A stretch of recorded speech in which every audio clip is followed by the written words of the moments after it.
To my new vlog. ഇന്ന് ഞാൻ നമ്മുടെ കേരളത്തിൽ തന്നെ ഭയങ്കര ട്രെൻഡിങ് ആയിക്കൊണ്ടിരിക്കുന്ന ഒരു ഡെസേർട്ടാണ് ഉണ്ടാക്കാൻ പോകുന്നത്. എനിക്ക് തോന്നുന്നു കേരളത്തിൽ ഒരുവിധം എല്ലാ അടുക്കളയിലും ഇത് ഉണ്ടാക്കി നോക്കിയിട്ടുണ്ട്.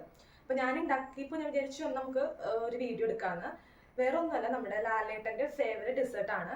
ലാലേട്ടൻ്റെ വൈഫ് ലേറ്റസ്റ്റ് ആയിട്ട് ഒരു ഇന്റർവ്യൂവിൽ പറഞ്ഞതാണ് കേട്ടോ. വൈഫല്ല, ലാലേട്ടൻ തന്നെ പറഞ്ഞതാണ് ഈ ഡെസേർട്ടിനെ പറ്റിയിട്ട്. ആളുടെ ഫേവറേറ്റ് ഡെസേർട്ടാണ്. ഭയങ്കര സിമ്പിളാണ്. ജസ്റ്റ് 5-10 മിനിറ്റ്സ് ഉണ്ടെങ്കിൽ നമുക്ക് ഈ ഡെസേർട്ട് ഉണ്ടാക്കി നോക്കാം. മെയിൻ ഇൻഗ്രീഡിയൻറ്റ് എന്ന് പറയുന്നത് നമ്മുടെ നേന്ത്രപ്പഴമാണ്. നേന്ത്രപ്പഴം, അതുപോലെ തന്നെ ശർക്കര, തേങ്ങാക്കൊത്ത്, അതുപോലെ തന്നെ തേങ്ങാക്കൊത്തല്ല തേങ്ങ ചെറുകിയത്, അതുപോലെ തന്നെ വാനില ഐസ്ക്രീം. പിന്നെ ഒരു സംഭവമുണ്ട്, റമ്മ്. അത് ഓപ്ഷണൽ അല്ല, ആക്ച്വലി റമ്മ് അവർ യൂസ് ചെയ്യുന്നുണ്ട്. പക്ഷേ എല്ലാവർക്കും റമ്മ് അവൈലബിൾ ആവണമെന്നില്ല. എൻ്റെ കയ്യിലും ഇല്ല. അതുകൊണ്ട് ഞാൻ ഇപ്പോൾ റമ്മ് അവോയ്ഡ് ചെയ്തിട്ടുണ്ട്. ബാക്കിയെല്ലാം വെച്ചിട്ടാണ് ഈ ഡെസേർട്ട് ഉണ്ടാക്കി നോക്കുന്നത്. സോ നമുക്ക് ഉണ്ടാക്കി നോക്കാം. ഇതൊക്കെയാണ് നമുക്ക് ആവശ്യമായിട്ടുള്ള ഇൻഗ്രീഡിയൻസ്. പിന്നെ ഒരു കാര്യം ശ്രദ്ധിക്കേണ്ടത്, പഴം എടുക്കുമ്പോൾ നല്ല പഴുത്ത പഴമാണെങ്കിൽ ഏറ്റവും നല്ലത്. എൻ്റെ പഴത്തിന് കുറച്ച് എന്താ പറയുക, ഒരു പഴുപ്പ് കുറവ് ഉണ്ടായിരുന്നു. അപ്പോൾ പിന്നെ അരിയുന്നത് നമുക്ക് ഇഷ്ടമുള്ള രീതിയിൽ അരിയാം കേട്ടോ. കുറേ വീഡിയോസിലൊക്കെ കൂടുതലും നീളത്തിലാണ് നമ്മൾ കാണുന്നത്. ഞാനിങ്ങനെ എൻ്റെ കംഫർട്ടിനനുസരിച്ച് അരിഞ്ഞ് നമുക്ക് കോരിയെടുത്ത് കഴിക്കാൻ ഇതായിരിക്കും എളുപ്പമെന്ന് വിചാരിച്ചിട്ട്.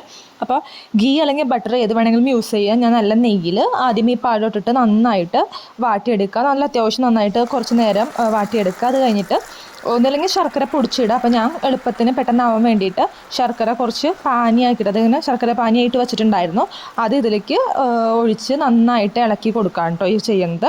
അപ്പോൾ അത് നന്നായിട്ട് അബ്സോർവായി വരുമ്പോൾ അതിലേക്ക് തേങ്ങാക്കൊത്ത്, നമ്മൾ ചിരകി വെച്ചിരിക്കുന്ന തേങ്ങാക്കൊത്ത് അതിലോട്ട് ഇട്ടിട്ട് നന്നായിട്ട് മിക്സ് ചെയ്യാം. നന്നായിട്ട് അതൊന്ന് എല്ലാം കൂടി ഒന്ന് മിക്സ് ആവണ വരെ നന്നായിട്ട് മിക്സ് ചെയ്യണം. പിന്നെ സിമ്മിലിട്ട് കുക്ക് ചെയ്യുന്നതായിരിക്കും കേട്ടോ ഏറ്റവും നല്ലത്. അപ്പോൾ ഇതാണ് നമ്മൾ നന്നായിട്ട് മിക്സ് ചെയ്തിട്ടുള്ള ഒരു രൂപം എന്ന് പറയുന്നത്. അപ്പോൾ ഞാനിതൊരു നല്ലൊരു പാത്രത്തിലോട്ട് മാറ്റി. പിന്നെ നമ്മുടെ മെയിൻ സ്റ്റാർ എന്ന് പറയുന്നത് ഐസ്ക്രീമാണ് കേട്ടോ. നല്ല വാനില ഐസ്ക്രീം. അത് ഇതിൻ്റെ മുകളിൽ വെച്ചിട്ട് കഴിക്കാം. അടിപൊളിയായിരുന്നു കേട്ടോ. എനിക്ക് ഭയങ്കര ഇഷ്ടപ്പെട്ടു. അപ്പോൾ ഇതാണ് ഫൈനൽ ലുക്ക് വരുന്നത്. അപ്പോൾ ഒന്ന് ട്രൈ ചെയ്ത് നോക്കട്ടോ.